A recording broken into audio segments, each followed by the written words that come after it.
Hello everyone, good afternoon সবাইকে। আজ বর আর বউ মিলে একটু বের হয়ে গেলাম, সাথে মেয়েদেরকে একটু বাই বাই দিয়ে নিলাম। আমরা চলে গেলাম টাউনে। বৃষ্টি হচ্ছে, তার সাথে রোদও উঠেছে। আর অনেক দিন ধরে বৃষ্টি হচ্ছে, তাই বের হতে পারছি না, কিছু কাজ আছে টাউনে।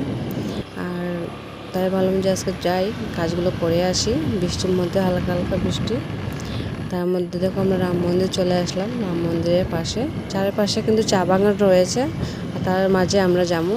আর এটা হয়েছে আমাদের রাম মন্দির, খুব বেশি দূরে না, আমাদের ঘর থেকে খুব কাছেই পড়ে। আর সব কাজে ব্যস্ত, সব বাগানে গেছে কাজ করতে, পাতা তুলতে।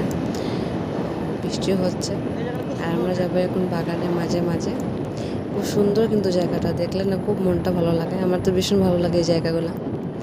চারিপাশে চা বাগান রয়েছে, আর কি সুন্দর মাঝে রাস্তা। বাস এই রাস্তা দিকে আমরা এখন যাইতেছি। আর সামনে আছে তোমার নাগাল্যান্ড আর আসামের বর্ডার বলতে পারো। এক সাইডে নাগাল্যান্ড যাবে, আর এক সাইডে আসামের আমাদের টাউন যাবে, আর একসাথে নাগাল্যান্ড যাবে। আর এই যে হচ্ছে, এটা হলো এক সাইডে নামতলা রোড, এক সাইডে সোনারি রোড। এটা হচ্ছে নামতলা, আর এটা হচ্ছে আমাদের সোনারি রোড। তো আমরা চলে গেলাম সোনারি রোডে, আর এদিকে চলে যাবো। এদিকেও দেখো, সব দিকে শুধু সবুজ আর সবুজ, সব দিকে শুধু চা বাগান। এখন চলে যাব বাগান হয়ে টাউনে।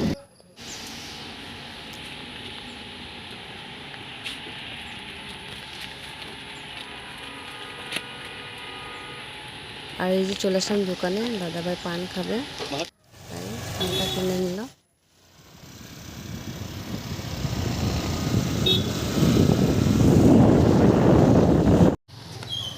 এই যে আবার পান টান খেয়ে বের হয়ে গেলাম দুজন, টাউন বের হয়ে গেলাম।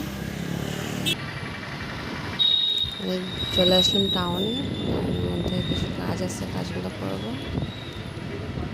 চারিপাশে গাড়ি, মানুষ, সব ব্যস্ত যার যে কাজে, সবে নিজের জীবন নিয়ে ব্যস্ত।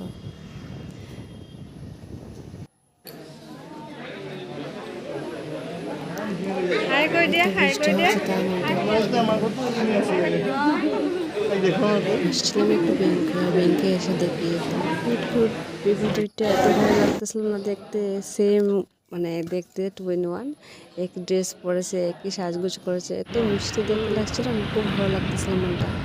আর কাজ টাজ করতে খুব খিদে পেয়ে গেছিলো, তাই ভাবলাম একটু টিফিন করে নিই। তো দাদাভাই মিলে আর আমি মিলে টিফিন করে নিলাম, তারপর আবার বের হয়ে গেলাম টাউন থেকে। এখন ঘর যাব, ঘরের উদ্দেশ্যে রওনা হয়ে গেলাম। আর এটা দেখো ট্রাফিক হয়, 4-5টা বিল্ডিং ছিল, এখন আবার ভেঙে আবার নতুন করে বানাবে। বড় বড় বিল্ডিং হবে, 4-5টা বড় বড় বিল্ডিং, আগের বিল্ডিংগুলো ভেঙে দিয়েছে, এখন আবার নতুন করে হবে। যেতে যেতে মেয়েদের জন্য কিছু একটা নিয়ে যাবো, কী পাই দেখি। আর মেয়েকে বলছে আইসক্রিম নিয়ে যেতে, আইসক্রিম তো মনে হয় না পাবো, করে কারেন্টের অনেক সমস্যা। এটা হচ্ছে আমাদের টাউনের শিব মন্দির। আর এখানে চলে আসলাম আইসক্রিমের দোকানে। দাদাভাই আইসক্রিম নিতে গিয়ে দেখি সত্যি আইসক্রিম বক্স খালি, কিচ্ছু নেই আইসক্রিম টাইসক্রিম। না পাটা কিনে কইয়া বাচ্চাদের জন্য একটা ঠান্ডা নিয়ে নিলাম। ঠান্ডা নিয়ে আমরা দুজন বের হয়ে গেলাম আবার।